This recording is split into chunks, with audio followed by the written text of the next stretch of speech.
जब टूटने लगे हौसले तो बस ये याद रखना, बिना मेहनत के तख्त ताज नहीं होते। जब टूटने लगे हौसले तो बस ये याद रखना, बिना मेहनत के तख्त ताज नहीं होते। ढूंढ लेना अंधेरों में मंजिलें अपनी, जुगनू कभी रोशनी के मोहताज नहीं होते। नमस्कार, सलाम, सत श्री अकाल। मैं अन्नू कपूर एक बार फिर हाजिर हूं आपके लिए, वो शो लेकर जिसका नाम है रिलायंस कमर्शियल फाइनेंस, किस्से कामयाबी के। हमारे प्रिय भूतपूर्व राष्ट्रपति परम आदरणीय स्वर्गीय एपीजे कलाम कहा करते थे कि सपने वो नहीं होते जो आप सोते समय देखते हैं, सपने वो होते हैं जो आपको सोने नहीं देते। कामयाबी के ये किस्से जो मैं आपको बताता हूं, वो वही सपने हैं जिन्होंने उनके देखने वालों को सोने नहीं दिया। मेहरबान दोस्तों, हमारी आज की कहानी के नायक भी एक ऐसी ही शख्सियत हैं जिन्होंने अपनी मेहनत और लगन से अपने ख्वाबों को हकीकत में बदल दिया। चलिए मैं आपकी मुलाकात करवाता हूं ऐसी ही एक हस्ती से, आज की कथा के नायक मुंबई के श्री नितिन गोडसे। स्वागत करता हूं नितिन गोडसे साहब। नितिन जी, स्वागत है, वेलकम टू द शो। आइए।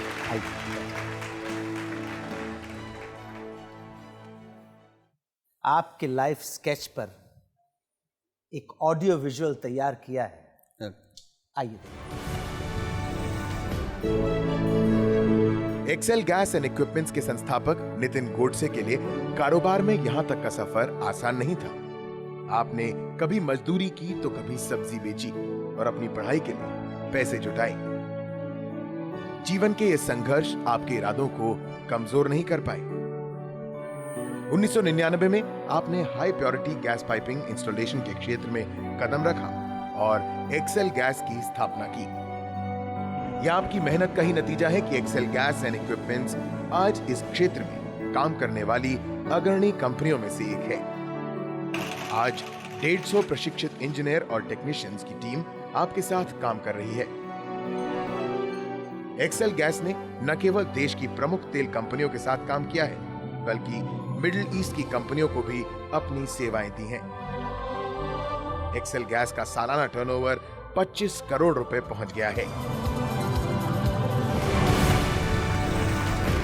क्या बात नितिन जी, आज आप हमारे शो में आए और आज इस शो में ये कथा जो अनावृत होगी, पन्ने खुलेंगे, थोड़ी सी कहानी बता सकें तो ये जो देखने वाले हैं, जो नौजवान देख रहे हैं, जिनकी आंखों में सपने हैं कि एक दिन वो भी नितिन गोडसे बन जाएंगे, उनके लिए प्रेरणा मिलेगी। पीछे का रास्ता सही में बहुत ही ज़्यादा कठिन था।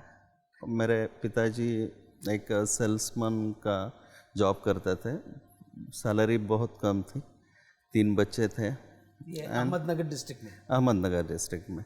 तभी हुआ ऐसे था कि पिताजी की नौकरी चली गई थी। अच्छा। और तभी सही में बहुत ही ज़्यादा प्रॉब्लम क्रिएट हो गई थी। जब नौकरी थी तो कम से कम 400 रुपये तो आते थे। तो पिताजी की जब नौकरी छूट गई तो उसके बाद आपने कुछ सोचा कि आपको क्या करना? आप पढ़ रहे थे तब तक? यस, मैं पढ़ रहा था। मुझे एक्चुअली मैं बहुत कुछ वो ज़माने में किया हूँ, जैसे कि ये कुछ बेकरी प्रोडक्ट्स बेचना।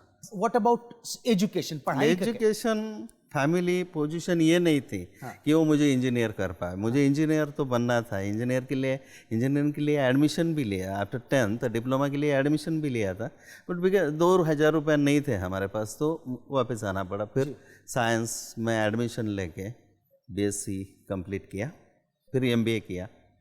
MBA के दरम्यान ये तय हो गया कि मुझे बिजनेस ही करना है। बॉम्बे आने के बाद में यहाँ पर एक न्यू आइडिया लॉन्च हुआ था, farm fresh vegetables, packed vegetables, processed vegetables. Idea बड़ा अच्छा था, मगर पैसा नहीं था। मित्र थे, उनको बताया, उन्होंने ये आइडिया पर 5 लाख रुपया लगाया। भयानक प्रॉफिट था। अच्छा प्रॉफिट हुआ? बहुत ज़्यादा प्रॉफिट था। वो जो आइडिया जो है उसमें है ही बहुत ही प्रॉफिट है। मैं चाहता हूँ कि आज भी मैं करूँ, इतना अच्छा बिजनेस है। मगर वो पार्टनर जो थे वो उन्होंने कुछ पार्टनरशिप डीड वगैरह कुछ बनाया नहीं था। अच्छा। He wanted me to work as employ which I never wanted to. ओहो, अब पार्टनर आपको एम्प्लॉय करना चाहते थे? हाँ, वो चाहते थे, तो वो सब बंद हो गया। जी जी जी। It was very painful but वो बंद हो गया, वो बंद ही हो गया, वो भी नहीं चला पाया और वो I had to come back. तो अभी पैसा था ही नहीं, जीने के लिए ही पैसा नहीं था। हाँ, zero literally ₹0। So then I joined some job. Again job की आपने? यस, क्योंकि दूसरा कोई चारा नहीं था। पार्टनरशिप डिसॉल्व हो गई, फिर नौकरी की आपने, इसी बीच में आपकी शादी हो गई? जब नौकरी कर रहे थे तो शादी हो गई। फिर एक दिन कुछ हुआ, सीधा रिजाइन करके घर में आ गया। कुछ पैसा नहीं था अगेन, लिटरली बताता हूँ अन्नू जी, ₹5 थे, ₹4.5 बस में चले गए, 50 पैसा बैलेंस था। लेकिन नितिन जी, ये तो कुछ बहुत ज्यादा ही टर्निंग पॉइंट हो गया। कि आप अच्छी नौकरी कर रहे थे, सेटल से हो लगते थे, शादी हो गई, बच्चा हो गया, नौकरी छोड़ दी। बिजनेस करना ही था मुझे। नौकरी बहुत हो गई। आगे घर में एक मित्र है हमारे, डीलर वेंडर थे हमारे, और रेगुलेटर्स बेचने की एजेंसी मुझे देती। मगर अभी दाल आटे का भाव पता चलने लगा जब खुद बिजनेस खुद के बल पर शुरू, तभी बहुत ही मुश्किल था। मुझे याद है दशहरे का दिन था। दशहरे के पहले दिन हमारे घर में गेहूं भी नहीं थे, चावल भी नहीं थे, दूध सुबह उधार आता था। वो दूध का चाय पी के सोए हम, मैं और मेरी वाइफ। ये जो regulator she never complaint about all this things. नहीं, वो आपने कहा कि पूरा सहयोग दिया, पूरा साथ और प्रेम दिया, शक्ति दी आपको। अभी ये रेगुलेटर्स पे बस हो नहीं रहा था, तो मैं और बहुत कुछ बेचने लगा। इसमें एक ब्रेकिंग पॉइंट आया जो आज मेरा कोर बिजनेस है, वो गैस पाइपिंग सिस्टम्स। तो वो टाइप का एक जॉब हमारे एक मित्र है नेवी में, उन्होंने मुझे बोला कि आप करोगे? मैं बिना सोचे बोल दिया हाँ सब कर दूंगा। फिर ऑर्डर मिला, ₹5 लाख का ऑर्डर था। That was a big order. Okay, and I executed that very successfully. उसमें बहुत अच्छा प्रॉफिट भी हुआ एंड फिर सिलसिला शुरू हुआ। तो एक्सपर्टीज नहीं थी, फिर भी इस फील्ड के अंदर भाग्य ही ले आया, आपके सोचा समझा हुआ कदम था। किसमें कौन एक्सपर्ट होता है? किसी भी चीज़ में कोई एक्सपर्ट नहीं होता है। अगर आप डेडिकेटेडली करोगे, if you do it dedicatedly, you will definitely succeed in that. One thing is very important, people need to support you. Support के बिना कुछ नहीं होता है। परिवार में पत्नी के अलावा और किसी का सपोर्ट मिला? मेरे भाई साहब है जो एकदम रॉक सॉलिड पीछे खड़े रहते हैं हमेशा। भाई हैं, बड़े भाई? छोटे भाई है जी। वो जो भी मैं करता हूँ, जो आगे चलता, मैं आगे करते जाता हूँ, वो पीछे संभालते जाता है, ऐसा होता है। मेहरबान दोस्तों, आज की कथा के नायक नितिन गोडसे साहब से थी ये मुलाकात, जिंदगी के ये ups and downs. Time for a short commercial break, उसके बाद हम आपकी मुलाकात करवाएंगे श्री नितिन गोडसे के छोटे भाई श्री प्रवीण गोडसे से। It's time for a short commercial break.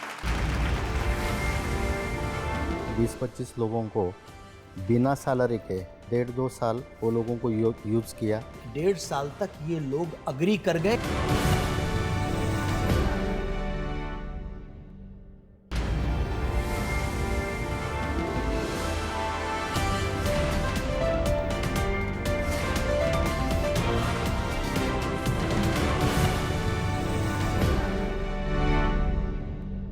Welcome back to Reliance commercial finance, किस्से कामयाबी के। आज हम बात कर रहे हैं एक्सेल गैस के श्री नितिन गोडसे से, जो हमें बता रहे थे अपने संघर्ष के बारे में। वो संघर्ष जो स्क्रैच से शुरू हुआ, मिट्टी से शुरू हुआ और जिसने आसमान को छूने की कोशिश की।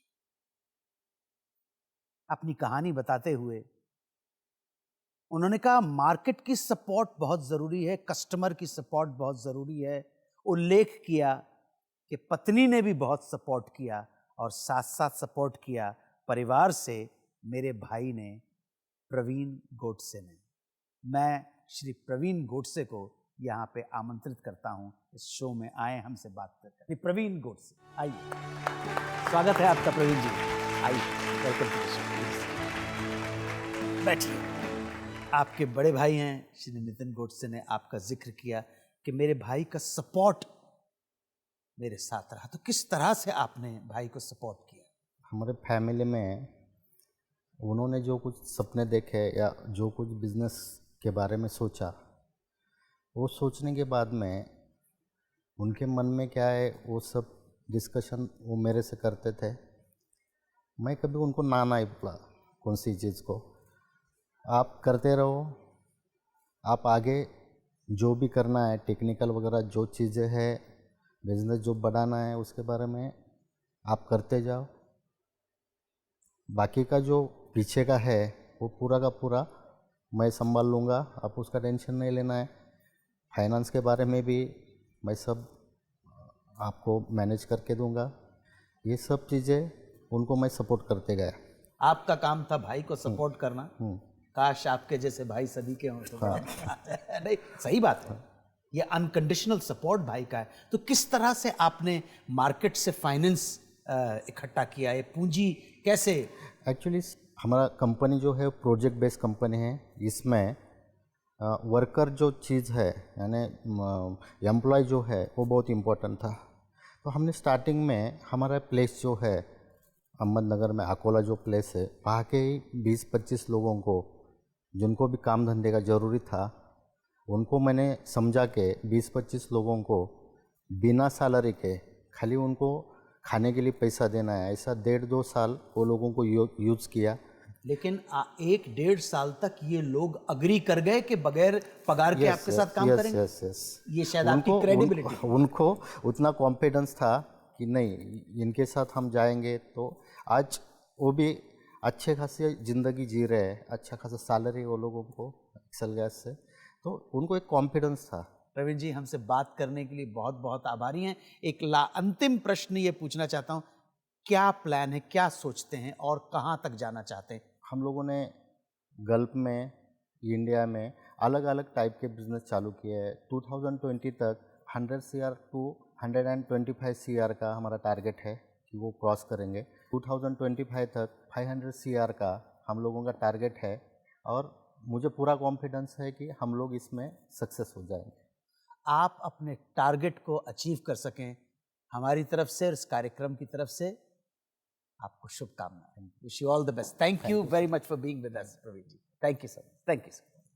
तो अभी तक जो प्रस्तुत हुई वो कहानी थी एक्सेल गैस के श्री नितिन गोडसे की। ये शो जारी रहेगा, लेकिन अब बारी है एक छोटे से ब्रेक की। ब्रेक के बाद हमारे साथ होंगे एक विशेष अतिथि जो हमें गाइड करेंगे, एडवाइस देंगे किसी कारोबार को स्थापित करने में आने वाले दिक्कतों का सामना कैसे करना। मिलते हैं एक छोटे से ब्रेक के बाद।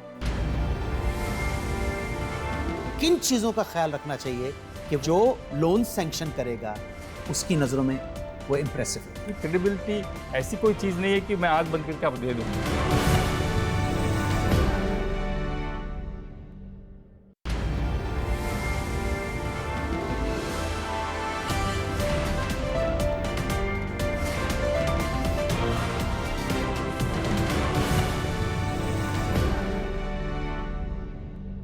एक बार फिर मैं अन्नू कपूर आपका स्वागत करता हूं हमारी इस खास पेशकश में जिसका नाम है रिलायंस कमर्शियल फाइनेंस, किस्से कामयाबी। अब समय है कि मैं यहां आमंत्रित करूं रिलायंस कमर्शियल फाइनेंस के CEO श्री KV श्रीनिवासन। स्वागत करता हूं श्रीनिवासन। आइए श्रीनिवासन। Thank you. श्री नितिन गोडसे आज की हमारी कहानी की कथानायक और श्री KV श्रीनिवासन जी हमें गाइड करेंगे, हमारे स्पेशल कमेंटेटर हैं, एडवाइस करते हैं कि मान लीजिए आपने किसी तरह से बाहर से कुछ फंड जुटा के एक बिजनेस स्टार्ट कर दिया, इनिशियली स्टार्ट कर दिया, लेकिन जब उसे एक्सपैंड करना चाहते हैं, आगे बढ़ाना चाहते हैं, तो what are the ways to get the capital from the market? जब हम बिजनेस शुरू करते हैं, नॉर्मली खुद की पूंजी लगाते हैं या कोई दोस्त या रिश्तेदारों से पूंजी इकट्ठा करते हैं, तो उससे हम शुरू कर लेते हैं। फिर थोड़ा सा रकम बैंक से या फाइनेंशियर से मिल जाता है लोन के हिसाब से, तो एक लेवल तक हम पहुंच जाते हैं। लेकिन अपनी क्षमता से बाहर अगर जाना है, अगर सचमुच आसमान छूना है, तो बाहरी कैपिटल की ज़रूरत पड़ती है। सो बाहरी कैपिटल कहाँ से आता है? एक तो वेंचर कैपिटलिस्ट या एंजल इन्वेस्टर्स या प्राइवेट इक्विटी, इन लोगों से आ सकती है।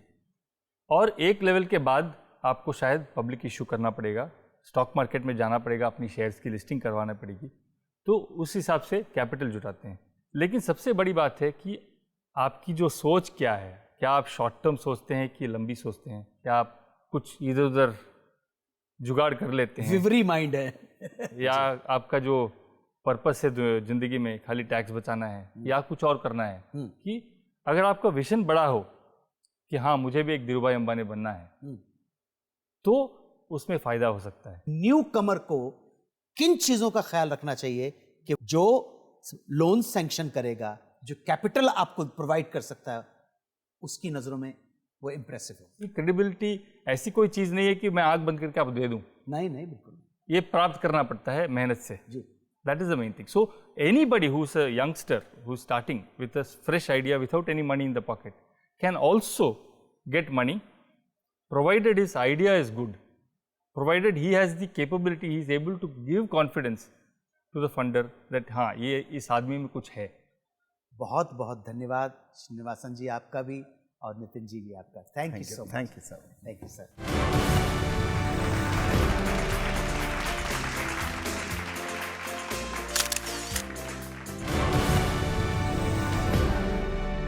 आज के लिए सिर्फ इतना ही। आप सब सफल हों अपने व्यापार में, उद्योग में, इसी शुभकामना के साथ मैं विदा लेता हूं और वादा करता हूं कि अगले हफ्ते फिर होगी मुलाकात इस शो में आपसे, और मुलाकात आपकी करवाऊंगा एक ऐसे व्यक्ति से जिसकी लाइफ हम सब के लिए प्रेरणा का स्रोत होगी। आप देखते रहिए रिलायंस कमर्शियल फाइनेंस, किससे कामयाबी।